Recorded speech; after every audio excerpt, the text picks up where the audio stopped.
Carta Apostólica Salvifici Doloris del Sumo Pontífice San Juan Pablo II. El Evangelio del Sufrimiento. Los testigos de la cruz y de la resurrección de Cristo han transmitido a la Iglesia y a la humanidad un específico Evangelio del sufrimiento.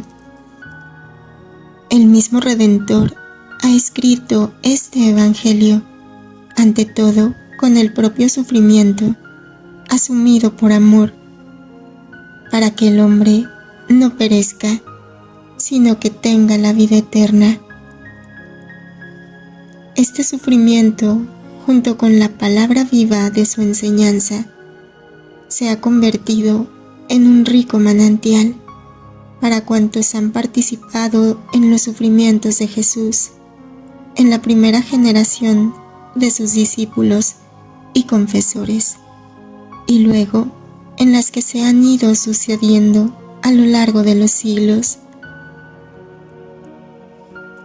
Es ante todo consolador, como es evangélica e históricamente exacto, notar que al lado de Cristo, en primerísimo y muy destacado lugar junto a Él, está siempre su Madre Santísima, por el testimonio ejemplar que con su vida entera da a este particular Evangelio del sufrimiento.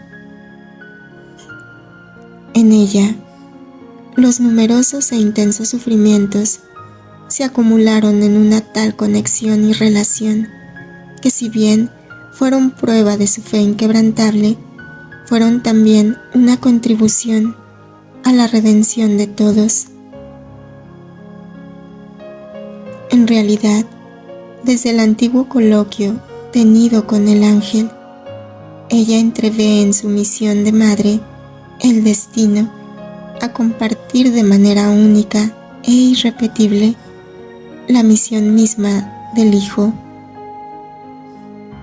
Y la confirmación de ello le vino bastante pronto, tanto de los acontecimientos que acompañaron el nacimiento de Jesús en Belén, cuanto del anuncio formal del anciano Simeón, que habló de una espada muy aguda que le traspasaría el alma, así como de las ansias y estrecheces de la fuga precipitada a Egipto, provocada por la cruel decisión de Herodes.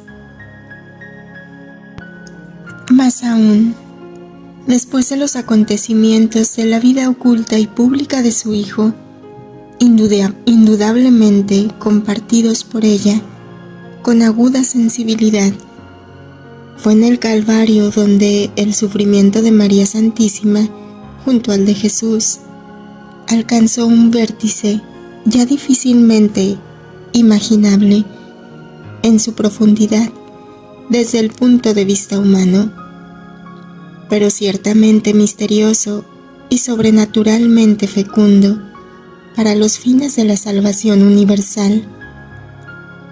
Su subida al Calvario, su estar a los pies de la cruz, junto con el discípulo amado, fueron una participación del todo especial en la muerte redentora del Hijo. Como por otra parte, las palabras que pudo escuchar de sus labios fueron como una entrega solemne de este típico Evangelio que hay que anunciar a toda la comunidad de los creyentes. Testigo de la pasión de su Hijo, con su presencia y partícipe de la misma, con su compasión, María Santísima ofrece una aportación singular al Evangelio del sufrimiento, realizando por adelantado la expresión paulina citada al comienzo. Ciertamente, ella tiene títulos especialísimos para poder afirmar lo que de completar en su carne, como también en su corazón, lo que falta a la pasión de Cristo. Al la luz del incomparable ejemplo de Cristo, reflejado con singular evidencia en la vida de su madre, el Evangelio del sufrimiento, a través de la experiencia y la palabra de los apóstoles, se convierte en fuente inagotable para las generaciones siempre nuevas que se suceden en la historia de la Iglesia. El Evangelio del sufrimiento significa no solo la presencia del sufrimiento en el Evangelio como uno de los temas de la Buena Nueva, sino además la revelación de la fuerza salvadora y del significado salvífico del sufrimiento en la misión mesiánica de Cristo, y luego en la misión y en la vocación de la Iglesia. Cristo no escondía a sus oyentes la necesidad del sufrimiento. Decía muy claramente: si alguno quiere venir en pos de mí, tome cada día su cruz. Y a sus discípulos ponía unas exigencias de naturaleza moral, cuya realización es posible solo a condición de que se nieguen a sí mismos. La senda que lleva al reino de los cielos es estrecha y angosta, y Cristo la contrapone a la senda ancha y espaciosa, que sin embargo lleva a la perdición. Varias veces dijo también Cristo a sus discípulos y confesores: encontrarían múltiples persecuciones. Esto, como se sabe, se verificó no solo en los primeros siglos de la vida de la Iglesia bajo el Imperio Romano, sino que se ha realizado y se realiza en diversos periodos de la historia y en diferentes lugares de la tierra, aún en nuestros días. He aquí algunas frases de Cristo sobre este tema: pondrán sobre vosotros las manos y os perseguirán, entregándoos a las sinagogas y metiéndoos en prisión, conduciéndoos ante los reyes y gobernadores por amor de mi nombre. Será para vosotros ocasión de dar testimonio. Haced propósito de no preocuparos de vuestra defensa, porque yo os daré un lenguaje y una sabiduría a la que no podrán resistir ni contradecir todos vuestros adversarios. Seréis entregados aún por los padres, por los hermanos, por los parientes y por los amigos, y harán morir a muchos de vosotros, y seréis aborrecidos de todos a causa de mi nombre. Pero no se perderá ni un solo cabello de vuestra cabeza. Con vuestra paciencia compraréis la salvación de vuestras almas. Si el primer gran capítulo del Evangelio del sufrimiento está escrito a lo largo de las generaciones por aquellos que sufren persecuciones por Cristo, igualmente se desarrolla a través de la historia otro gran capítulo de este Evangelio. Lo escriben todos los que sufren con Cristo, uniendo los propios sufrimientos humanos a su sufrimiento salvador. En ellos se realiza lo que los primeros testigos de la pasión y resurrección han dicho y escrito sobre la participación en los sufrimientos de Cristo. Por consiguiente, en ellos se cumple el Evangelio del sufrimiento y, a la vez, cada uno de ellos continúa, en cierto modo, a escribir. Lo escribe y lo proclama al mundo, lo anuncia en su ambiente y a los hombres contemporáneos. A través de los siglos y generaciones, se ha constatado que en el sufrimiento se esconde una particular fuerza que acerca interiormente al hombre a Cristo, una gracia especial. A ella deben su profunda conversión muchos santos, como por ejemplo San Francisco de Asís, San Ignacio de Loyola, etc.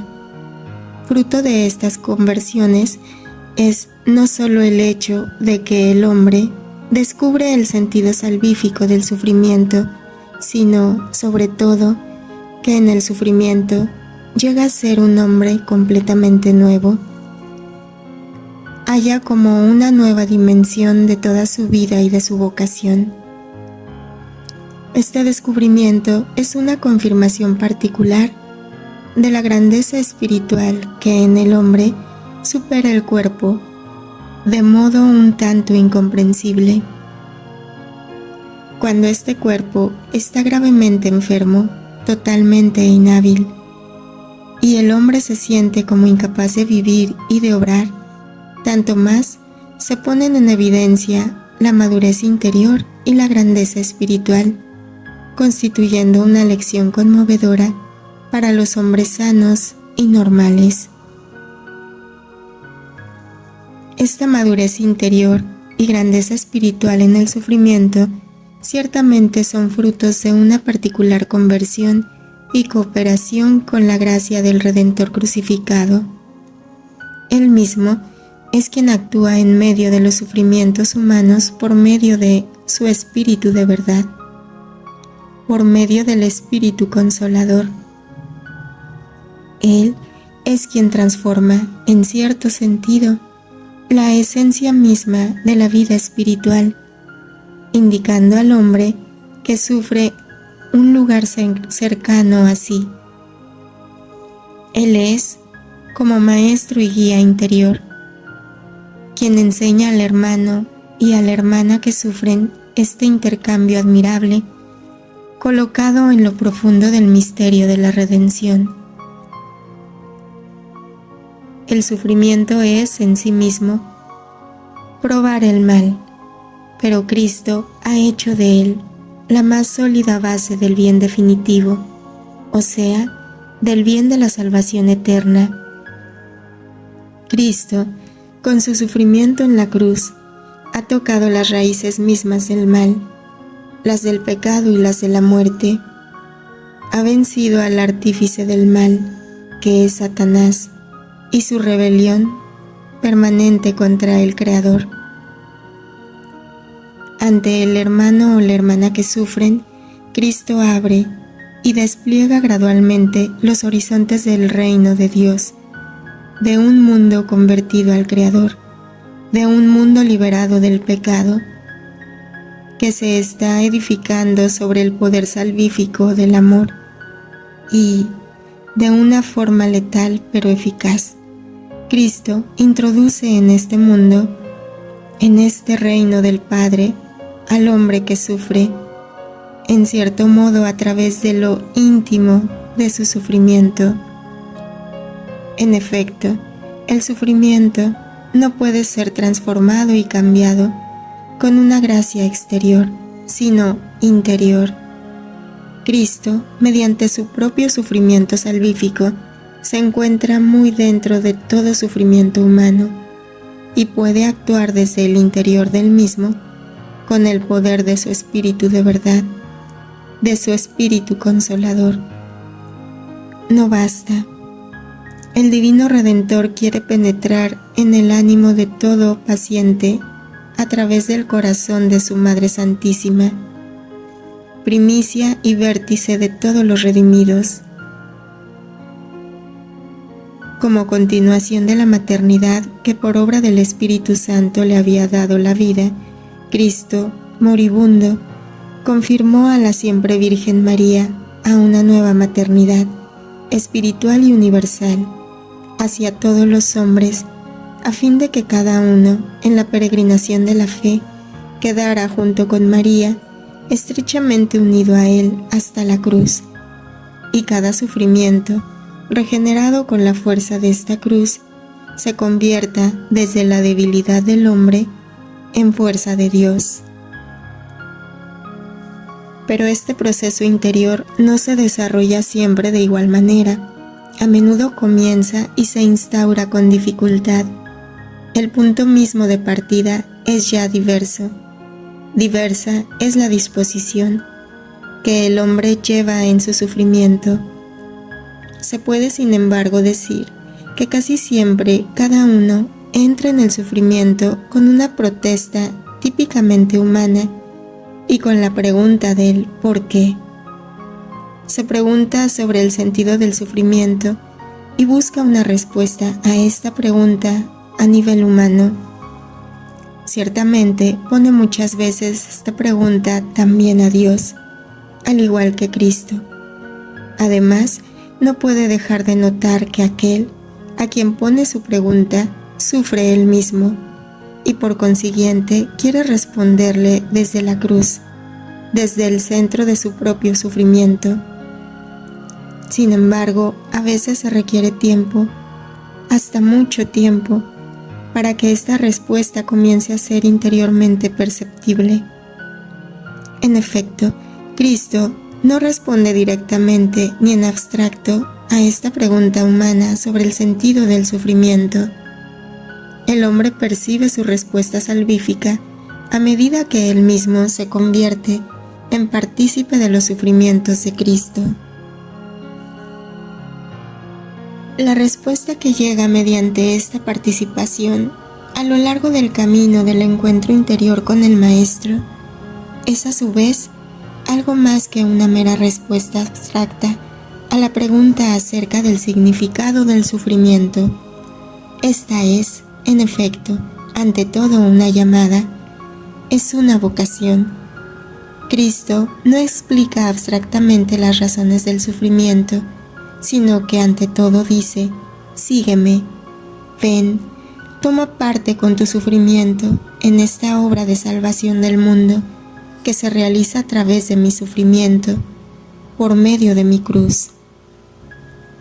A medida que el hombre toma su cruz, uniéndose espiritualmente a la cruz de Cristo, se revela ante él el sentido salvífico del sufrimiento. El hombre no descubre este sentido a nivel humano, sino a nivel del sufrimiento de Cristo. Pero al mismo tiempo, de este nivel de Cristo, aquel sentido salvífico del sufrimiento desciende al nivel humano y se hace, en cierto modo, su respuesta personal. Entonces, el hombre encuentra en su sufrimiento la paz interior e incluso la alegría espiritual.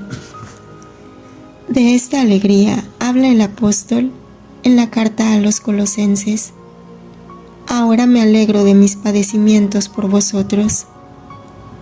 Se convierte en fuente de alegría la superación del sentido de inutilidad del sufrimiento, sensación que a veces está arraigada muy profundamente en el sufrimiento humano. Este no solo consuma al hombre dentro de sí mismo, sino que parece convertirlo en una carga para los demás. El hombre se siente condenado a recibir ayuda y asistencia por parte de los demás, y a la vez se considera a sí mismo inútil. El descubrimiento del sentido salvífico del sufrimiento en unión con Cristo transforma esta sensación deprimente. La fe en la participación en los sentidos del sufrimiento de Cristo lleva consigo la certeza interior de que el hombre que sufre completa lo que falta a los padecimientos de Cristo, que en la dimensión espiritual de la obra de la redención sirve, como Cristo, para la salvación de sus hermanos y hermanas. Por lo tanto, no solo es útil a los demás, sino que realiza incluso un servicio insustituible. En el cuerpo de Cristo, que crece incesantemente desde la cruz del Redentor, Precisamente el sufrimiento, penetrado por el espíritu del sacrificio de Cristo, es el mediador insustituible y autor de los bienes indispensables para la salvación del mundo. El sufrimiento, más que cualquier otra cosa, es el que abre el camino a la gracia que transforma las almas. El sufrimiento, más que todo lo demás, hace presente en la historia de la humanidad la fuerza de la redención. En la lucha cósmica entran las fuerzas espirituales del bien y las del mal, de las que habla la carta a los Efesios. Los sufrimientos humanos, unidos al sufrimiento redentor de Cristo, constituyen un particular apoyo a las fuerzas del bien, abriendo el camino a la victoria de estas fuerzas salvíficas. Por esto, la Iglesia ve en todos los hermanos y hermanas de Cristo que sufren como un sujeto múltiple de su fuerza sobrenatural. Cuán a menudo los pastores de la Iglesia recurren precisamente a ellos y concretamente en ellos buscan ayuda y apoyo. El Evangelio del sufrimiento se escribe continuamente y continuamente habla con las palabras de esta extraña paradoja. Los manantiales de la fuerza divina brotan precisamente en medio de la debilidad humana. Los que participan en los sufrimientos de Cristo conservan en sus sufrimientos una especialísima partícula del tesoro infinito de la redención del mundo y pueden compartir este tesoro con los demás. El hombre, cuanto más se siente amenazado por el pecado, cuanto más pesadas son las estructuras del pecado que lleva en sí el mundo de hoy, tanto más grande es la elocuencia que posee en sí el sufrimiento humano, y tanto más la Iglesia siente la necesidad de recurrir al valor de los sufrimientos humanos por la salvación del mundo.